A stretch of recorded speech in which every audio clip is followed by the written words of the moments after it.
Ito po yung iyong pinusuan, long range locator, triple antenna, at ito po ay bala-bala. Meron po siyang positive, negative at ground balance. Ang paglalagay nila ng mga gold bar, lagay na sa ilalim ng lupa at itinago pa sa ilalim ng lupa. Ang hindi lamang po dyan nagdidrip, yung mga gold bar na mabilisan po nilang ibinaon na wala po doon sa plano.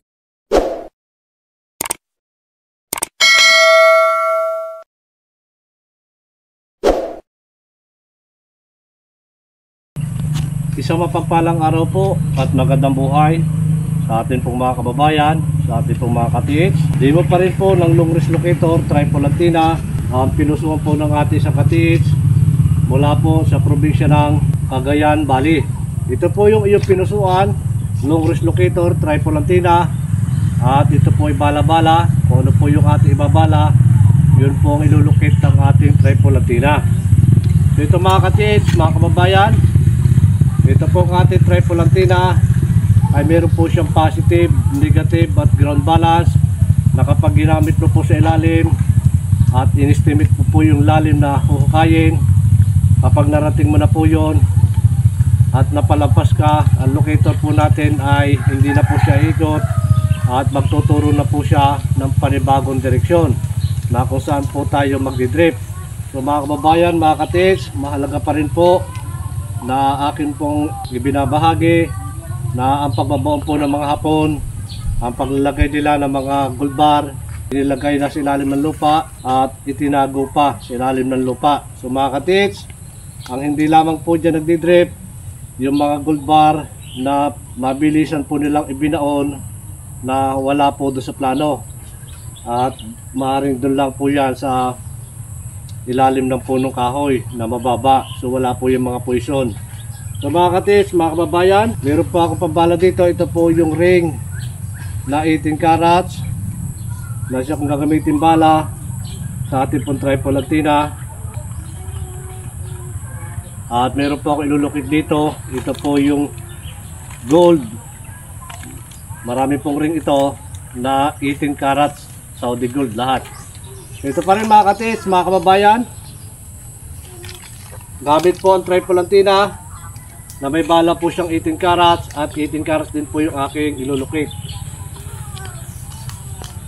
Yan, ito rin mga ka-TH.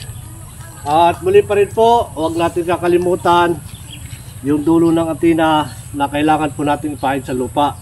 Mahalaga po yan at para po mabilis po natin mahanap yun pong ating target.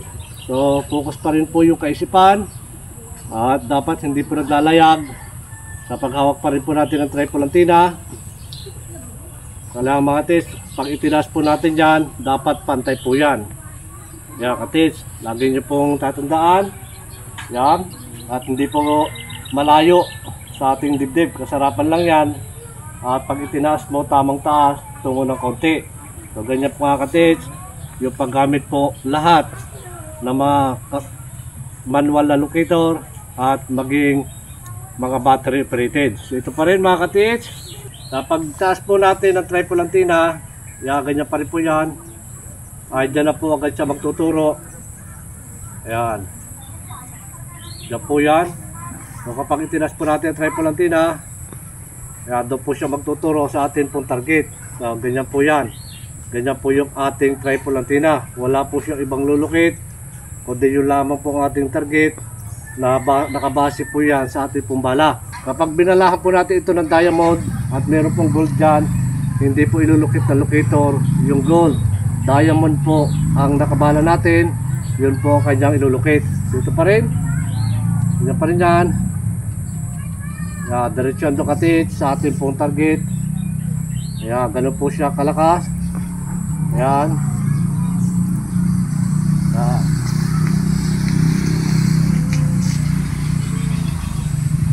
Pa rin po yan tuturo. Yan.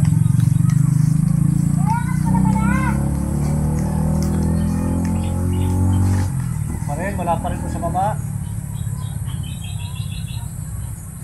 Yan, pa rin po siya. Yan. Papalit naman po. Yan. So, lagi practice lang mga ka-TH. Mga kababayan, lagi practice sa pag-aaral po ng locator. Yan. Ganyan pa rin, doon pa rin siya. Pakikiramdaman po natin yan. Yung takbo po at paggalaw ng ating tripod antenna. So doon pa rin. Wala po siya ibang nilulukit, kundi yun lang po mga katiits. Ayan, ganyan lang po yan. Ayan. So mga kababayan, mga katiits, ito po ay aking tatapatan. Gamit po ang tripod antenna na may bala po siyang 18 carats. So 18 carats din po yung ating nilulocate na mga ring. Dito pa rin.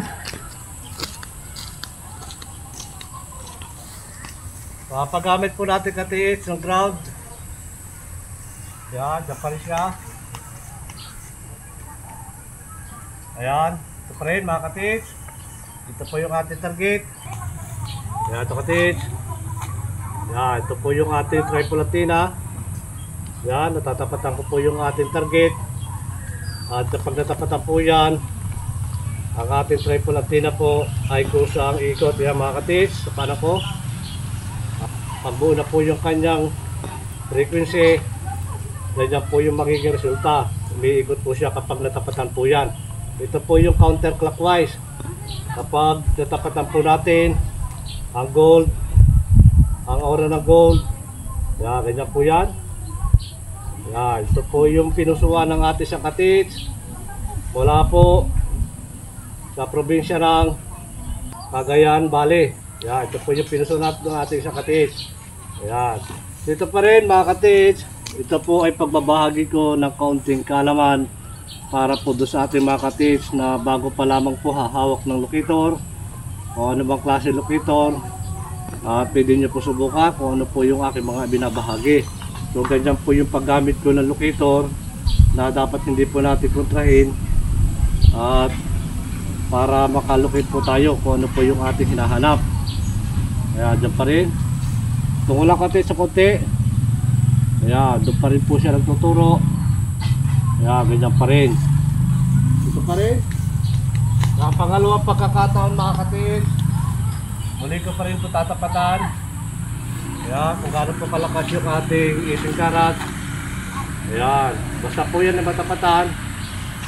Ito po ang ating locator. Ay bubuo na po siya uli na frequency. Ayan, gano'n po siya kalakas. Ito po ang ating target. Ayan. Ayan po yan. Dahil tatapatan ko na po yung ating target. Ayan pa rin. Yan. Ganyan po yung kalakas mga katiits. So mga kababayan, mga katiits, muli po ito po yung pinusuan ng ating isang katiits mula po sa probinsya ng Cagayan Valley. At ito po ay bala-bala.